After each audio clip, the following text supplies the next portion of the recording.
Okay, it does work. I mean, if I tell people to click, I wonder if I'm going to get more people than when I told them not to click.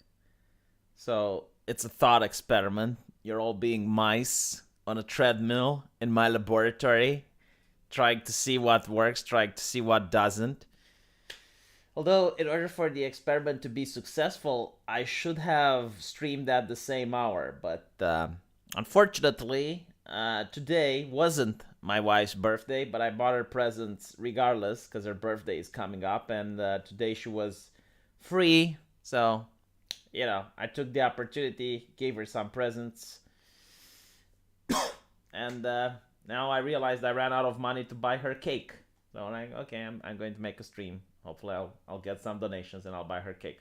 Her birthday is on the 1st. So today it's 27th. But again, she had a free day. So I took an advantage. And I used that opportunity. Bianca Zombie. Bianca, are you really a girl? Like, just because you are with the name Bianca, why do I assume? And if you're a girl, why do you watch me? I'm boring. It's very weird when you're introverted. And when I started doing YouTube, I had more girls online that knew me than I knew girls in real life. It was bizarre. But speaking of famous people, Kid Rock, is Kid Rock famous? I think he's famous. Like his name rings a bell. Kid Rock released a "Let's Go Brandon" song, and it's the most catchy song I have ever listened to. Unfortunately, he gave the YouTube comments disabilities, like he disabled YouTube comments. I don't understand when right wingers do it. I mean, usually when leftists disable comments, it's because they don't like the truth seeking in. Like the taint of objectivity messes their channel. So it's kind of weird. But when right wingers give comments disabilities, I really don't get it. Fox News does it sometimes on some reports. But like, why? I mean, the truth is on your side. Like, why do you care? It's like, oh, you're getting mad comments from leftists. Ooh. Yes, how would you deal with that? I don't know. Turn the shit off. But yes, uh, haven't heard his name drop in a minute. What? He was famous. So it's very catchy. It's Kid Rock, okay? Like Kid Rock, very catchy. Released the song "Let's Go Brandon," and I would play it to you, but again, copyright, so I can't. I'm sorry, I cannot. Now let's talk about the news. Everything in Romania is about Ukraine. Ukraine. So all of a sudden, the energy crisis doesn't exist anymore. Pleasantly surprised, refreshing, I would say, that we don't talk about COVID. Like, for once, I can open the news channel and I hear something else than COVID, COVID, COVID cases, COVID deaths, get your vaccine, get your boosters, lock your doors. Like, okay. I mean, we moved on from that, so I'm glad. The hysteria seems to die down. Now it's like Ukraine, Ukraine. What did the Czech president say? But what did the Biden say? What did the administration and what did Germany and the European Union? And they're talking with Russia and the Putin. And are they going to invade? Well, if they invade, we're prepared. And they're going to take the Russians off the fiat. And okay. What do you want me to do about it? I mean, I guess, like, can you just give me a warning if something happens? Like, I get it, things are tense. Everyone's on the edge. It's, I understand. But can we talk about the energy crisis? Like, maybe that's something we can fix? Is that? I got a picture, by the way. This belongs in a museum. Let me see if I can bring it up so you guys can see what I'm talking about.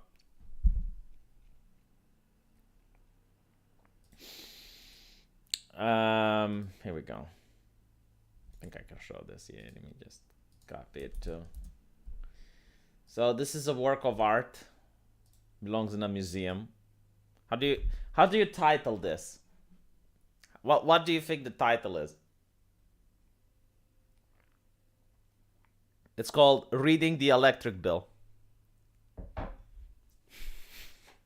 Getting your gas bill. Reading the bill for heating the house. Gas prices 2022.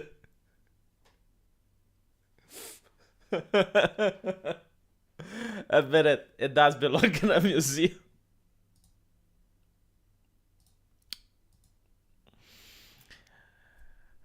FBI in the chat, yeah. So, speaking of NFTs, I'll read you another news, which is just like mind blowing. I mean, I had to read this twice in order to realize, okay, this is not sarcasm, this is legit. And it's going to be This Week is Stupid as well, I think.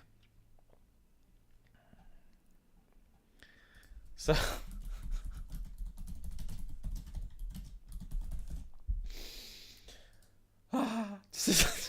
Okay. Hold on. I need to laugh it off. You know, like when you know something that's so messed up, something so fucked up that you wouldn't think about doing it. So I need to like read the news in my head to laugh it off so I can have a poker face when I'm reading it to you guys. Okay.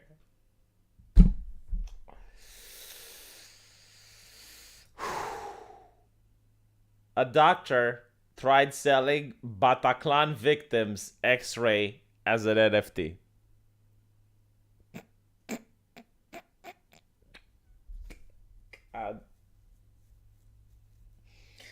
So, senior doctor working at a public hospital in Paris faces litigation for trying to sell an X-ray as a digital artwork. The head of the public hospital in Paris slammed the move as disgraceful and scandalous. Honestly, if I was the patient, you know what I would have done? I would have asked for a commission. I would be like, bitch, either you give me 75% or I'm suing your ass. I mean, think about it. All of a sudden, you get like, what is like he managed to sell it for $3,000. I mean, you get money that, you know, like you can get like 2,000 and something, whatever. I'm not good at math, but you know, I mean, all of a sudden it's like ching. Why not? What you got to lose? It's a picture, an X-ray. Meh. So senior French surgeon. By the way, like, did you know the price for this NFT now is probably skyrocketing because it's like it's the NFT of that scandal, right? Like it's with the doctor in France, Dr. Miangle of France. Senior French surgeon is facing legal action for allegedly trying to sell a patient's X-ray as a so-called NFT digital image without permission. Actually, it's a good question. I think if you're, I think the doctor actually owns the X-ray, the intellectual property. Like, think about it. Actually, it's complicated. It's not so simple. It's not that simple. If you are the one having the camera and you are the person taking the picture, then the picture belongs to you, right? It's different though from country to country. Like in some countries, if I take a picture of you, no, it's not like that. So if I take a picture of you in a public place, then I still own the picture, right? So for example, if you take a picture of a crowd that's rioting, the writer can't say, hey, you know, my face is in the picture, so I have intellectual property. No, right? So the hospital is taking the picture. They're using their own X-ray machine. They're taking the picture. So it probably belongs to the hospital. I guess the controversy, and it does belong to the hospital, right? Because the hospital has the right to store it. The controversy is that you have like the doctor-patient confidentiality. So if this doctor said, hey, this is the X-ray of the Bataclan victim, if he did that, that it's not the intellectual property that's the issue, is the fact that he broke doctor-patient confidentiality. But if he just posted like a picture of X-ray and the Bataclan victim were like, holy shit, those are my bones, and he sued, then I don't see a problem. I don't think he will win. It depends though, because like again, it also depends whether or not the hospital allowed this doctor to sell the photo, because the photo probably belongs to the hospital. So see, this is actually a really good conversation for a law university to have with the students. But it depends on the legislation in France. Like, I don't know. In France, it's very weird. Like, they actually have intellectual property on buildings. Like, for example, the Eiffel Tower. So if you take pictures of the Eiffel Tower and you put them online, that, like, you can actually get copyright strike. This is bizarre. Same with the European Union Parliament. So anyway. Martin Hirsch, the head of the Paris Public School, described the doctor actions as disgraceful and scandalous.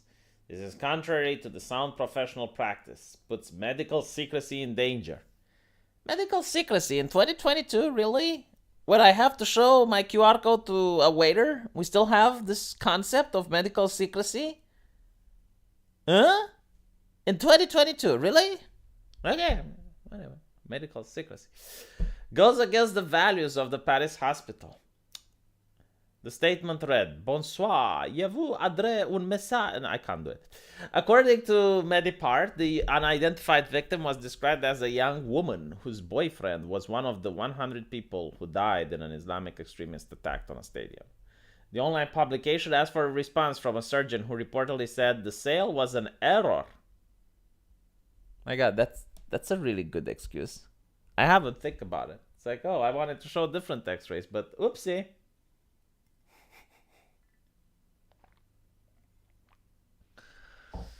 What is an NFT? Cancer, that's what it is. So it was an error, but like no other explanation given. That's interesting. Yes. Some coin to help you get a new webcam. I'm tired of looking at that empty back square of your videos. Thank you. I'm planning on getting one, but it's probably not going to be very soon. Because, first of all, I found out that my wife's birthday came up.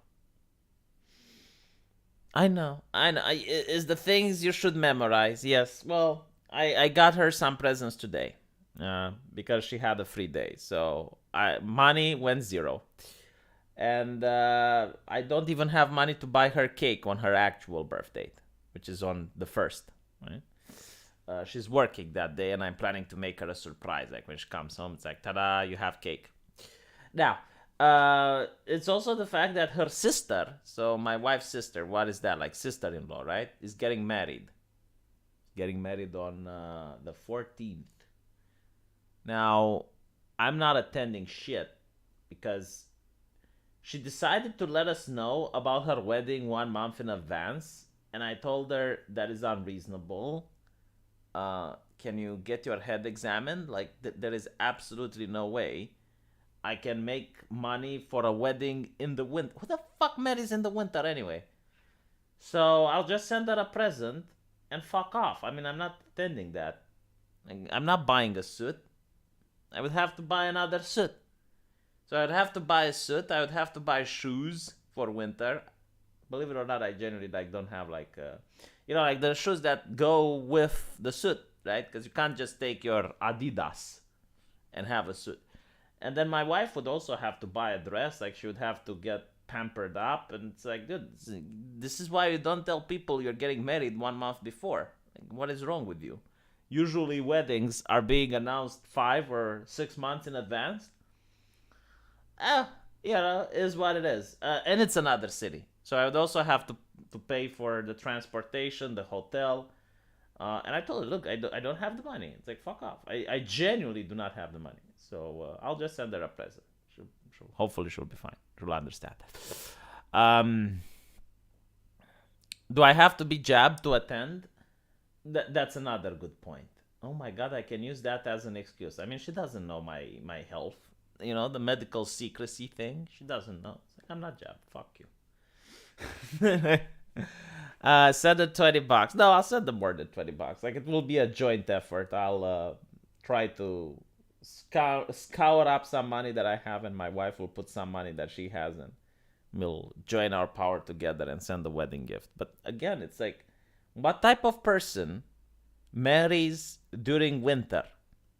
Like during the snowy fall, like the howling ford. She's like, yeah. I did have a conversation with her on the phone, and I was like, why aren't you inviting the rest of your family? It's like, because it's not an actual wedding, like we're just doing some small thing. And I'm like, okay, well, I can't attend. It's like, but you guys, like your family, why aren't you coming? And it's like, well, because it's not a wedding. It is what it is. I sent you 25 Yankee bucks on PayPal. Enjoy the birthday. Thank you, my diversity. I appreciate it. It's enough to buy the cake. I'm happy now. I'll make her fat, actually. Yeah, I did make her cry with the present today. I bought her a $200 watch. I saved a lot of money. I saved money last month and this month. And then I bought her a $200 watch, and she started crying because she never got something so expensive in her life. And she was like, oh my God, you spent way too much money. Are you crazy? And I'm like, well, it's your birthday. So she really appreciated it. She was very happy. And then she went to the store and changed the watch. She got a new color. She didn't like the color I got it. I got her blue. She wanted red. Anyway, why am I talking about my personal life? Let's talk about the news. Yeah, no, it's very annoying. I did my best throughout my life to dodge weddings. Every time someone invited me to a wedding, I told them if they do that again, I will slap them. It's like, inviting me to a wedding is like you're insulting me. That's what you're doing. Like, why would you do that? Like, you do this to your enemies, inviting them to a wedding. It's horrible. Don't do it. And they were like, oh, but what are you going to do on your wedding? I'm not going to invite you, okay? Because you're my friend and I care about you. So on my wedding, I actually only invited close relatives and family. I didn't invite anyone. And I made sure that I would only invite family members that are old so that I don't have to attend their wedding. So up till now, dodging weddings is a sport of mine. I have done an excellent job, and I plan on doing an excellent job. But yes,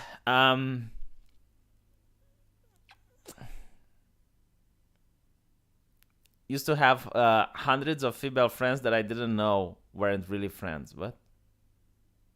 I'm transracial, white to black. Why am I getting all these informations? All right. So,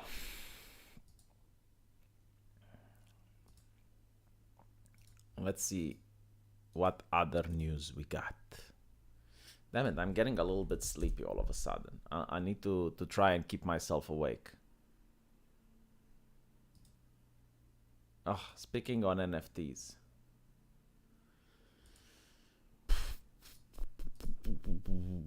So like, just so I can understand if I get NFTs. So it's kind of like this picture, right? And I put this picture up for sale. Now the NFT is just like the receipt that you bought this particular picture, but like it doesn't stop other people from copying this picture. Am I getting it? So the whole thing with NFT is like you buy something useless in the hope that someone else is going to buy that useless thing from you in the future at a higher price.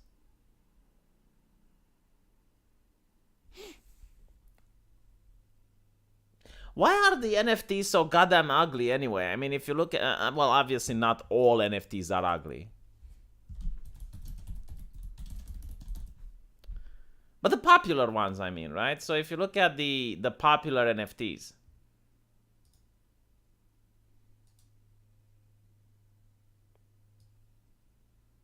like for example, this one right here. Why are they so ugly? Huh? So this one goes for $60? Jesus Christ.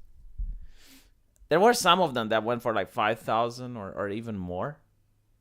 And I think the reason they're ugly is because like it's so lazy that it's actually the same model, but you can just color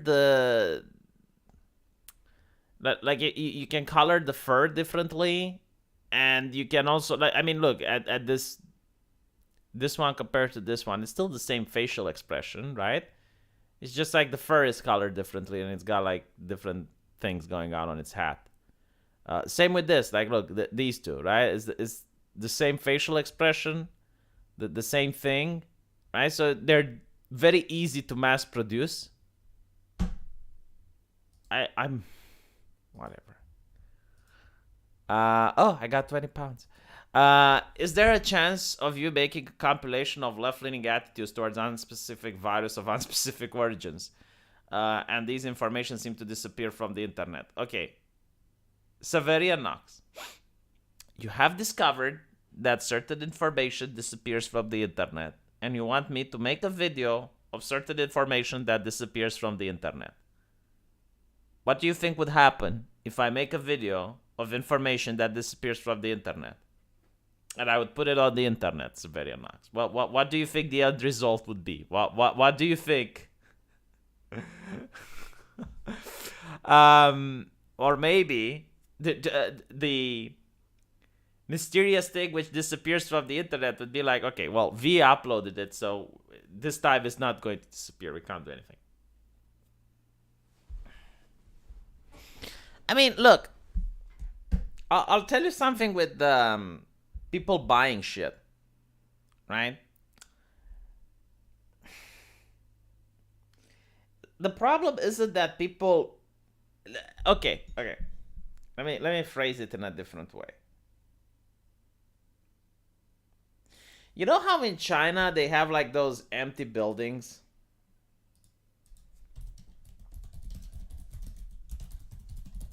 Let me show you the NFTs of China.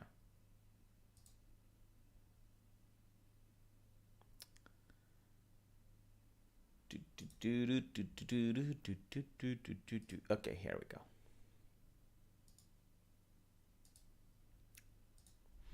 This is why Evergrande went out of a business. So you get like these places in China, like entire cities, and these buildings are unlivable. I mean, you don't have any roads. There's no water or electricity. Probably the elevator don't work. I'm pretty sure they might collapse on you.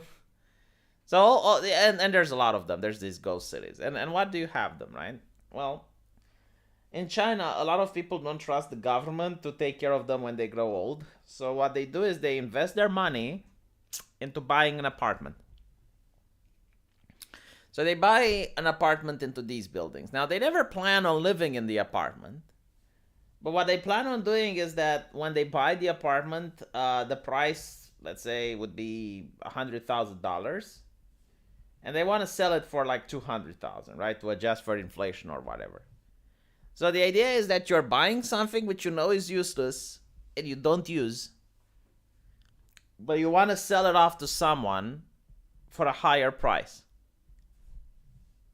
Very similar to NFTs if you think about it. Like you're buying an NFT that, you know, it's something useless that you don't need, but you're not buying it because you want to use it. You're buying it because you want to sell it higher.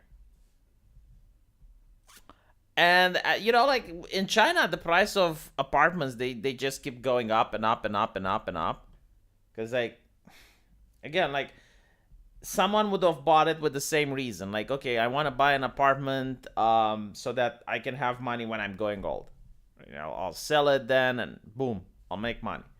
And people kept doing that until the price goes to a ridiculous amount and they can't sell it anymore. So the company just builds stuff that no one wants to buy because the price is too high. And then the economy collapses because, well, a lot of people have their life savings into this shit. The company can't pay its debt. And it's kind of like a domino effect. It's a little bit more difficult to explain. But whatever, it's kind of the same shit. So it's the same with the NFTs. It's kind of like people buy it because like someone else will pay a bigger price. And then people keep buying and buying and buying and buying and buying. And at one point, like someone is going to stop buying, and well, a lot of people are going to be unhappy because they lost their money. Like imagine buying an NFT for $15,000 and now it's worth $1 or something like that, right? Because no one wants to buy it for $15,000. It's kind of similar with Bitcoin, but a lot of people don't want to admit that it might be a bubble. Like the idea is like, okay, well, you buy Bitcoin because it's going to prevent you from inflation. So let's say you have like I don't know, $5 million worth of Bitcoin, and now you have hyperinflation. You know, everything is bad, everything is horrible, people are starving, and you want to sell that Bitcoin. Like, who's going to buy it? The starving people? Probably not. Yeah, it is what it is. Hopefully, I'm wrong. Hopefully, it's actually Bitcoin is great. Number goes up. You know, and what do I know? Just like these apartments, number goes up. Everything is fine. I'm just silly. I don't know what I'm talking about. Then we go to war to distract from bad shit. War is actually a really good opportunity to rebake the economy. Like the guys that win the war, they usually have really good economies. Okay, hold on. Mentat gave me 2 super chats. Let me see. Give me a super chat. Sorry, Mentat. Mentat, is it okay if you can rewrite the first super chat? Because I have the second one. New South Park season starting February the 2nd. Any prediction? Yeah, I think it's going to be less funny than... I mean, look, I watched the first season of South Park recently with my wife, and it was absolutely hilarious. I mean, my sides were in orbit. It was really, really funny. Second season also incredibly funny. I mean, no, just watch the first season of South Park. Like, you will not stop laughing. And then watch like the last seasons, and you will see how political correctness really wrecked that show. I mean, it's not even edgy. The way they're trying to make political commentary, like you kind of see how they're trying to make it. For example, with the COVID thing, you have South Park placed under quarantine, and they said because a single person is unvaccinated, they can't let anyone else leave. Right? So it kind of implies what the creators of South Park think about that policy. But it's subtle, right? Like, it's not expressly said or anything, to the point where you have progressives watching that episode and say, oh, well, that's reasonable. And I'm like, oh my God. Show us Stone Toss NFTs. Get the hell out. Like, Stone Toss has NFTs. Let me see if Stone Toss has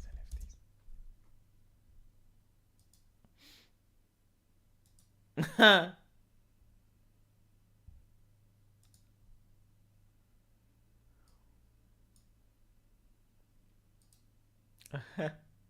This is funny. I'll show you. Crypto censorship, NFT marketplace, OpenSea, Rarible, Bond works from political cartoonist Tontas. In the midst of censorship, two leading marketplace have banned political cartoonist Tontas. Popular flirks. Oh no. Horrible. You know, you can be a Nazi if you buy these NFTs. By the way, why doesn't it work other way around? Like, why can't you be a communist if you buy a communist NFT? Like, you're a good progressive person. See, I'm not a right winger. I'm not a bigot. I got communist NFTs. I'm a communist. I'm a man of the working class. My Romanian teacher, would you kindly teach me how to pronounce these names? Mircea Eliade and Emil Cioran. There you go. Mircea Eliade. Emil Cioran. The true NFT is Pokemon online trading card game. My fucking God, you just blew my mind. Yeah. I mean, it's kind of like those baseball cards. But again, like the baseball cards or the Pokemon cards or whatever, right? I mean, you know that you have like the rarest baseball card that no one else in the world has. Or very few people in the world has. So it's kind of like you're holding something that no one else has. With an NFT, it's not even that. You're just like a receipt. God, it's so stupid. Oh my God. But I guess, you know, again, it's not stupid if people buy it. I mean, if people want to buy it, sure, why not? Kind of reminds me of the alternative currency which existed in the Soviet Union. So because everything was rationed, money didn't really have much value, because you could have like a lot of money, but like what do you spend it on? It's kind of like surviving a plane crash, and now you're on a deserted island and you have $10 million with you. Well, those $10 million are fucking worthless, aren't they? I mean, there's no one else on the island, there's nothing you can buy. Kind of the same in the Soviet Union. Like, you had money, but like, okay, well, you can't buy anything because everything is rationed. So people invented a different type of currency, which you would usually exchange in order to get favors. And that currency was whiskey, coffee, and LM cigarettes. I think Camel. Like, Camel were also very rare. And it was so interesting because, like, you would have, like, the coffee, but, like, you didn't want the coffee to drink it. No. No. You would take the coffee in order to get a favor from another person. So, for example, let's say that you took your car to the mechanic, and the mechanic would say, in order to fix your car, you need a new belt converter or whatever. But the problem is, there are no more belt converters. Like, they don't sell them anymore. However, the mechanic, he just happens to have a spare belt converter. It's just one. Now, he doesn't want money for it. Do you know what he wants for it? He wants coffee. So you give the mechanic the coffee, he gives you the belt converter. Now, the mechanic, he doesn't drink the coffee. He goes to the doctor, and he needs some medicine for his sick daughter. But unfortunately, the doctor just ran out of that medicine. But the doctor has in his private cabinet at home, he just happens to have that medicine. Do you know what the doctor wants for that medicine? He wants coffee. Yes. So now, he gives coffee to the doctor. And the doctor, does he drink the coffee? No. Well, maybe he wants... Like, Christmas is coming and he wants actual bacon. They don't sell pigs. No. They don't sell pigs anymore. Pigs are for export. So what does the doctor do? He goes to the farmer. Do you know what he does? He gives the farmer the coffee. And what's even more interesting is that the coffee wasn't taxed. Like, there was no tax for coffee. The coffee was eternal. Like, it was eternal, I kid you not. No one was opening the coffee, you know. You had like those, like when you buy a pack of coffee and it's like as a brick, like it's hard as a brick. I'm really curious, like, if anyone actually drank the coffee. Like, surely there must have been a single person out there which drank the coffee, or smoked the cigarettes, or drank the whiskey. Because I know, like, I asked my mom, it's like, did anyone look at the expiration date for those coffees? And, like, my mom was like, yeah, of course they were expired. It's like, okay, at least whiskey can't expire. So I guess, like, with the whiskey, it was like the older it got, the better. No, you couldn't counterfeit the coffee, right? Because, like, technology didn't really exist at that level back then. Because counterfeiting, I mean, I guess, like, first of all, like, there was no coffee whatsoever, right? So you would have to, like if you even have, like, some coffee to counterfeit, like if you actually had the coffee beans or whatnot, you could just use those beans. Like, there was no need to counterfeit. Like, the problem was there was no coffee. So any type of coffee would be good. But secondly, even if you had the beans and you wanted to, like, have the Jacobs, package, like, you would have no way to produce the Jacobs package because you would have no printer, which would, like, produce the design of the Jacobs package, and then you had to seal it hermetically. Like, no one had access to that level of technology back then. Well, you're saying, like, the coffee was for the rich, but the problem was, like, if you were rich in the Soviet Union, there was nothing you could do with the money, as I mentioned. I mean, like literally everything was rationed. Use dirt for counterfeit coffee. How do you seal hermetically the dirt? Because the coffee was hermetically sealed and it was like hard as a brick. How would you do it? It's pretty easy to pronounce Romanian words for a Swede and pretty much any European language. Only Anglos have a problem with non-Anglo languages.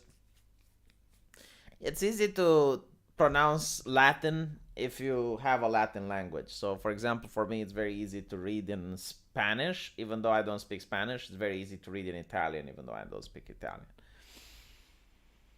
Inflation is when you introduce a coffee addict in the community. No, inflation was like, if the money has no more value, people are going to use something else.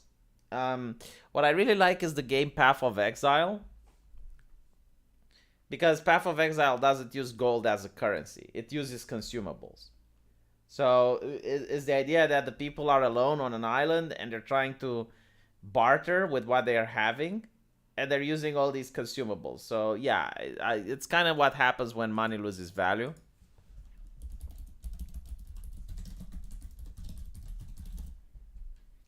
Let me see if I can find... Oh, here we go. This is a great picture. You know, like, why not use this?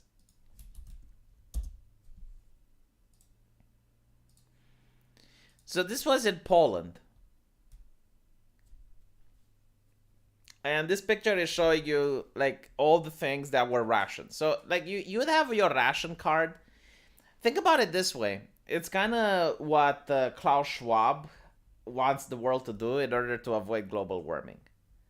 So you would have like your phone with your QR code and whatever. And you go and you want to buy vodka, right? So you have money on your card. That's not the problem. But if you buy, let's say 5 liters of vodka, it allows you to make the purchase. You want to buy 5 liters more? It gives you an error. Like the app doesn't allow you. It's literally the same system, right? So like everything is rationed. So even if you have the money, it will not allow you to buy more. So what ends up happening is like, okay, let's look at this situation. This is actually very interesting. So you have the lady, which has like every person has a ration. So you can't buy more than 12 packs of cigarettes.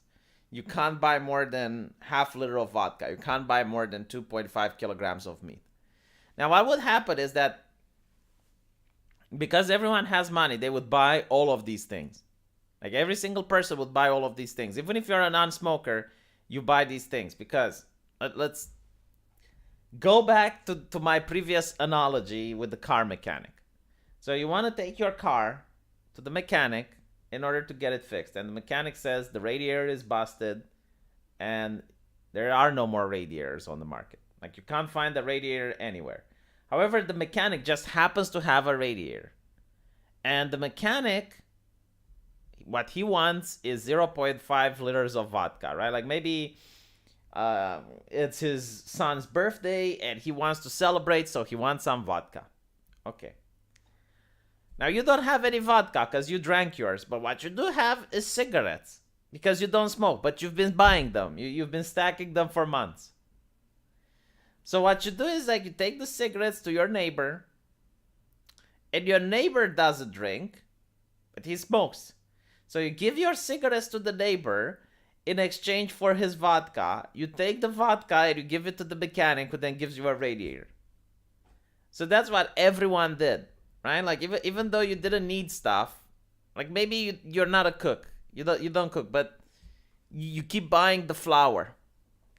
Because you know that one day, maybe someone will require something from you, and you can trade the flour for something else, and you can trade that something else for something else, and you can trade that something else for what you need. So yes, it was literally like fetch quests. Like every single person would have a little bit of storage in their house with shit they never used just for the right moment. Like everyone would buy all of these things all the time. They would stock up on them. Horrible time. I can't believe like there are people who want us to go back to that.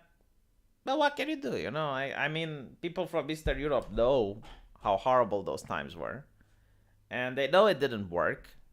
Obviously, the inner party members didn't have to deal with this shit. In fact, the inner party members and the rats as in, like the rata, like they would turn you into the secret police if you had bad thoughts or whatever. They had like special stores where they could buy, and those stores had everything. So, for example, if you are part of the inner party or like the secret police or something, um, you would have access to everything. So, let's say you're caught jaywalking, and the police would say, "All right, well, we can make this go away, but give us something. Like tell us something that we want to know." And you would rat your neighbor or you would rat someone, and they would go like, "Oh well, because you did such a good job for us, Mr. Informant. Let's uh let's go over to this store." And they would take you to a warehouse where they had everything. It's like, what do you want? What do you need? In fact, there's this story in my family where a friend of mine whose father was a repairman. He repaired television sets. One day he got a color TV from a member of the secret police. And, he never saw a color TV before, but that person said, "Look, if you can fix it, I would be very grateful." So he does his best job and manages to fix it. And then the guy comes up, the secret police guy, and gives him a blank piece of paper and says, "All right, write whatever you want." It's like, what do you mean whatever? Like, just write whatever you want. So the guy writes a couple of things. I think it was Camel cigarettes and some shampoo and blah blah blah. And then the secret police guy like, "Okay, I can't give you this. I can't give you this. I can't give you this." And he actually comes up, like with glasses of with bottles of Coca-Cola, with shampoo, with all of the things that he wrote. It's like, oh fuck me. I mean that was a lot more valuable than had he asked for money. And that's pretty much, the communist lifestyle. Yes, the golden era of the multilateral developed society. You told us a billion horror stories about socialism. Is there one good thing that the USSR did? Yes. So the USSR,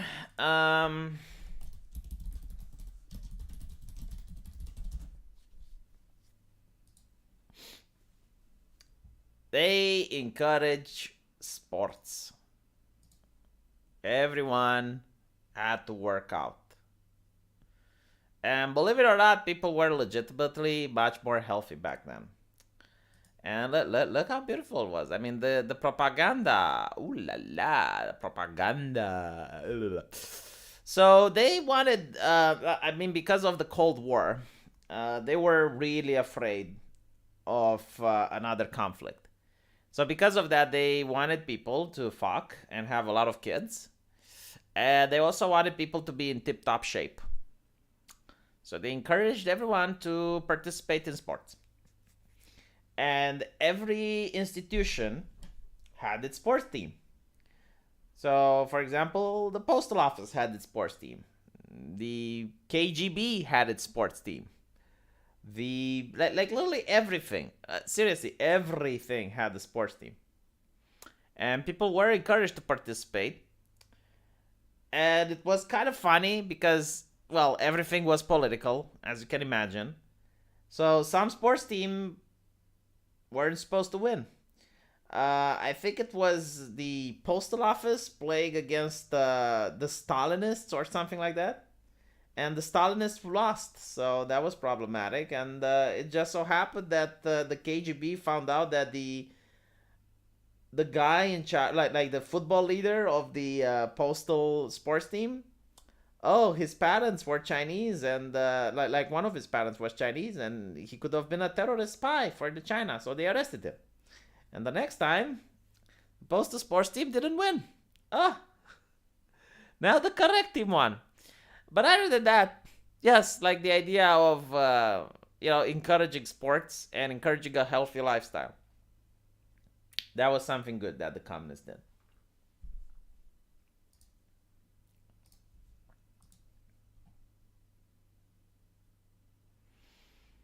What was divorce like?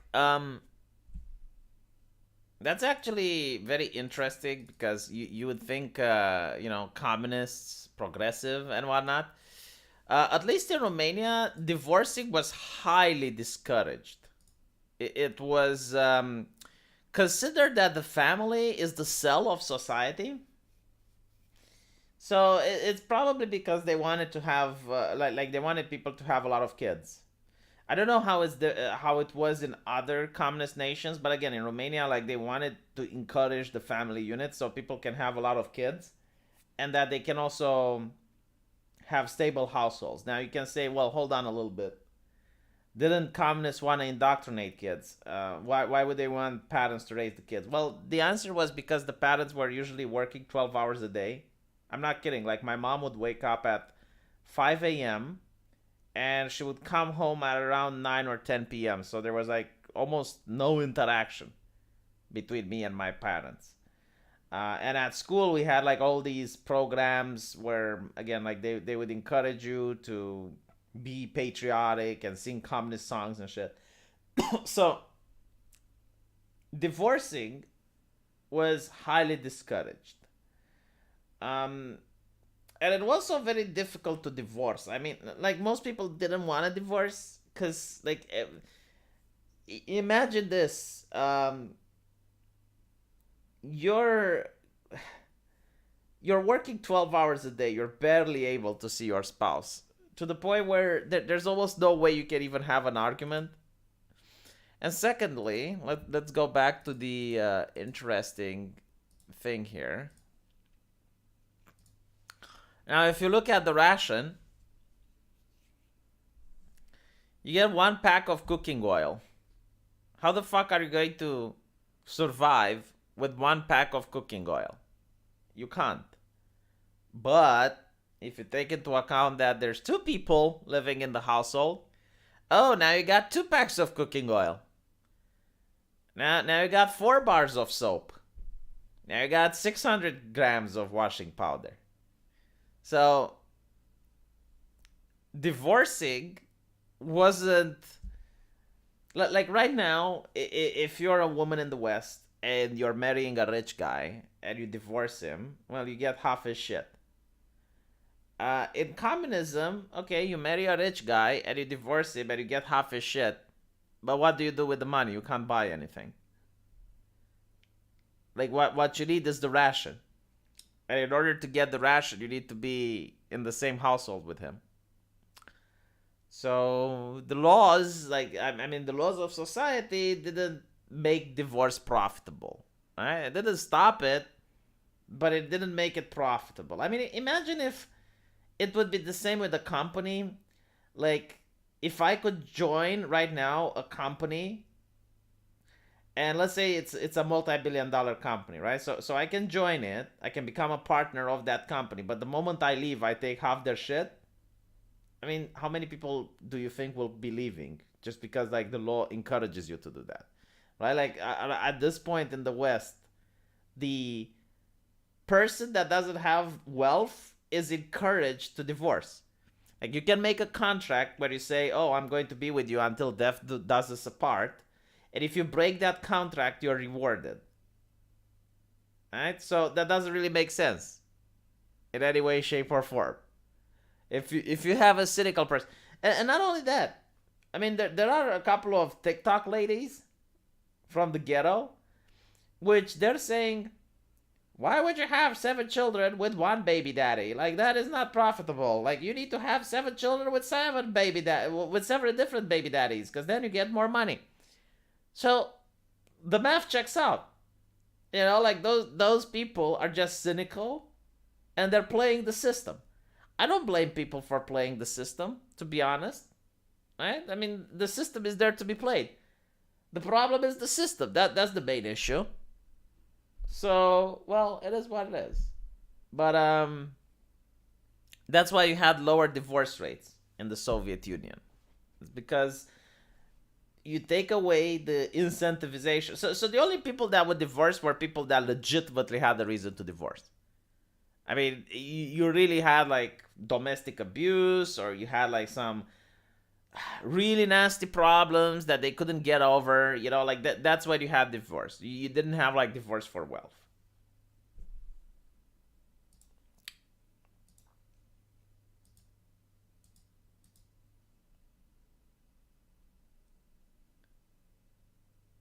No, I'm not on TikTok. Why would I install that spyware?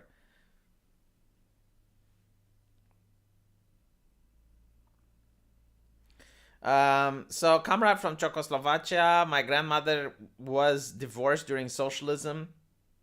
She told me it was nothing special. It was seen as the right of the women of the state by the state. Yeah, I mean you could, but it depended also on the type of person you were. So if you are in a high position, like for example, you are a university professor, a lawyer, a judge, politician, then the things were a lot more strict because you are considered to be an example to society. So if you're a peasant, they didn't care, but if you are like a higher up, they would. And I only know how it was in Romania. I have no idea how it was in the Czech Republic or Czechoslovakia back then. Poland returning to communism. I can't read a couple of links because I'm planning on ending the stream.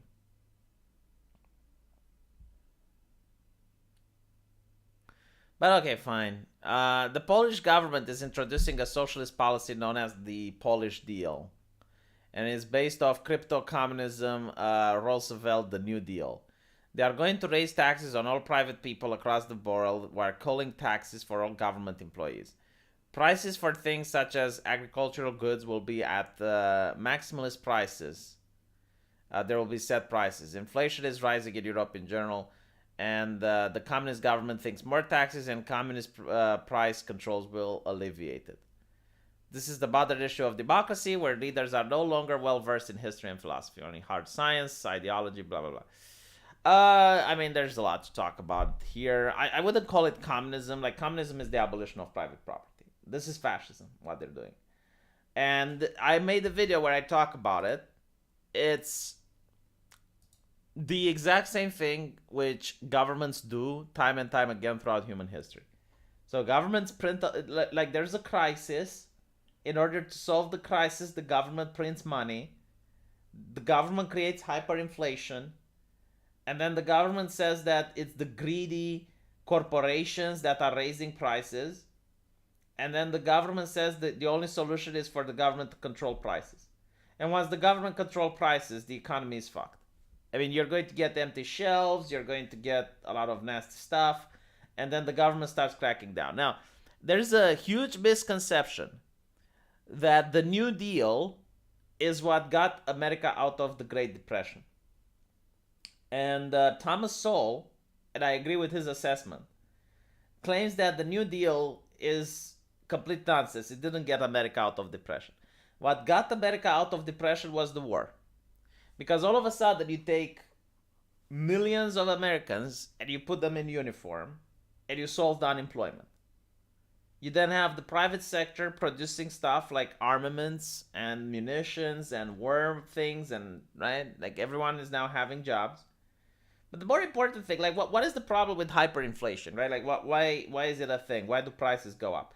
Prices go up because people have a lot of money to spend, and they're buying a lot more than stuff is being produced, because the government prints money, doesn't print stuff. So when you take people and you make them soldiers, a soldier isn't going to consume as much. You know, a soldier while on the front is not going to buy a color TV. A soldier isn't going to buy anything. Like, a soldier is on the front line and he is fighting. And, you know, sure, he's got money, he may buy something, but it's not, you know, like hyperinflation doesn't really matter when most of your people are at war. So they're not consuming.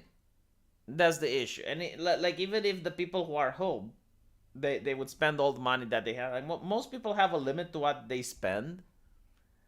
So that's how you fix hyperinflation, right? You send people to war. Um, historically speaking, I mean. So it wasn't the New Deal.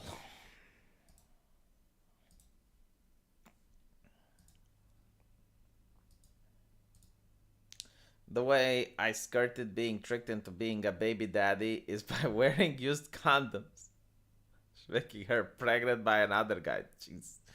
I wonder if anyone actually tried that. Like, you use the condom of another guy, and then when she actually gives birth, like, imagine this: you have a woman that's actually faithful and she doesn't cheat, but the man uses a condom that's used by another guy, and he has sex with her, and the woman is pregnant, and you're like, there's no way you're pregnant. Like, look, I can't have kids. I have this problem. I'm sterile. I can't have kids. And obviously, like, she'll get upset, like, she'll get offended, because she's like, dude, I'm not cheating on you. And you're like, no, woman, no, I want a paternity test or bust. And obviously, eventually she gets angry and she does the paternity test because she knows, like, she's not cheating, like, she knows she's faithful. And she does. then that ends up with as the German likes to say, an Überraschung, like a surprise. You are not the father.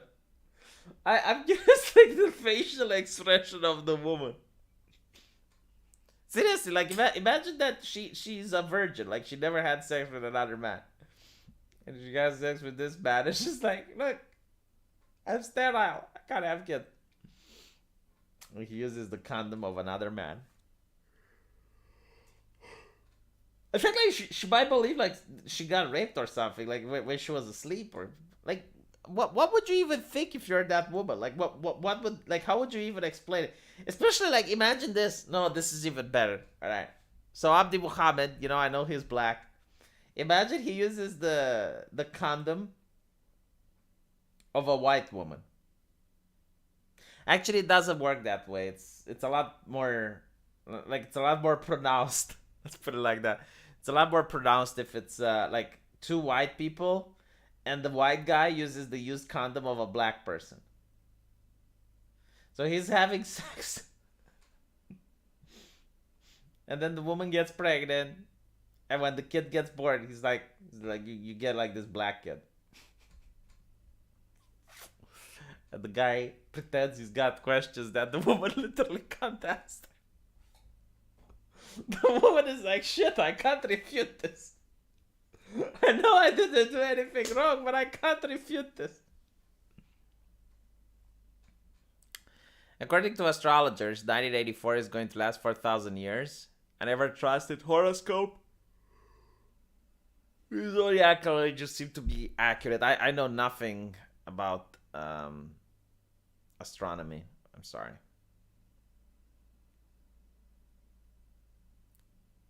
Have you heard of the saga of West Elm Caleb? I've never heard about that. Like, people keep asking me about the esoteric stuff. How do you use the condom of another man? See, that's a good question. I guess you use it inside out.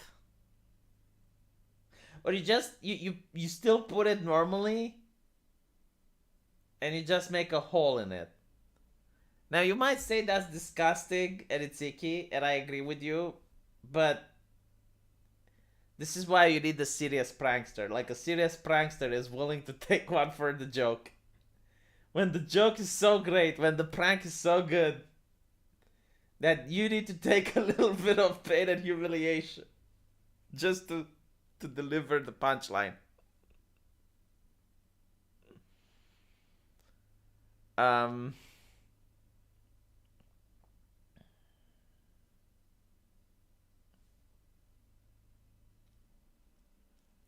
Anyway. Oh, you can do the double wrap. Yeah, so you take an actual condom. That's actually good. See, now, so you use protection from the protection. So you use an actual condom, and then you put the used condom on top of the actual condom, and you make a hole, you make a small hole in the used condom.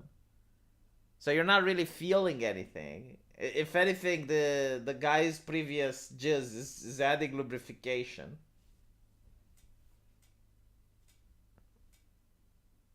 You are taking studying the porridge joke to a new level. Dude, I'm trying to analyze it. I mean, Abdi Muhammad opened a very interesting academical conversation here. So I'm trying to figure out. Do you call that cocking by proxy? No, because it's not cocking because the other man doesn't get any pleasure. So, I also thought about cocking. And a lot of people, they're like, oh, yes, I'm the bull. I'm the bull. I'm the. Dude, imagine like you got this hot woman, right? You meet this hot woman at a bar. Like, she's a 10 out of 10. Like, this lady, drop dead gorgeous. And for some reason, everything works with her. Like, everything clicks. She's really great, right? Like, and she asks you to go to her house. And you're like, man, I can't believe it. I'm so lucky. I'm going to go to this lady's house, right? And when you go to her house, she starts to undress and she asks you to go into the bedroom. And you're like, oh, like your heart is beating. You're really, really excited. And when you go into the bedroom, like this guy who looks very similar to some right winger, let's put it like that. We're going to leave it like that. You got this guy sitting in the armchair, and he goes like, he opens the lampshade next to the bed, and he just wants to watch. Like he doesn't do anything, and he's not he's not going to participate. Like, he just wants to watch. What do you do then? The ball is in your court.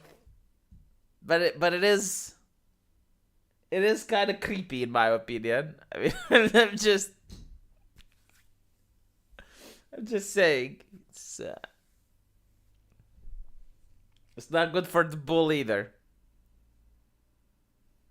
No, he's not dressed as Superman, but he's got like this big beard. Like this really, really big beard, like he's a lumberjack type of dude. After you do it, he might even lecture you about how to be a real man, and he might lecture you about masculinity. But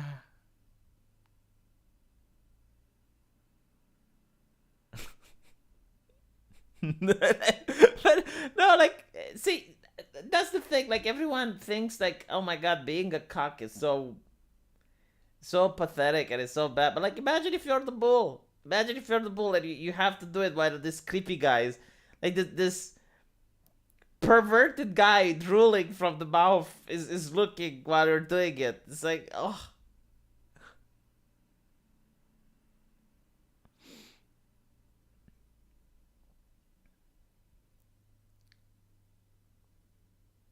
I was legit got offered to cock a guy. The dude asked me. The girl was there. Yeah, like, isn't it weird? Isn't it? I don't even think I could get it up if another guy is watching. I mean, I need intimacy.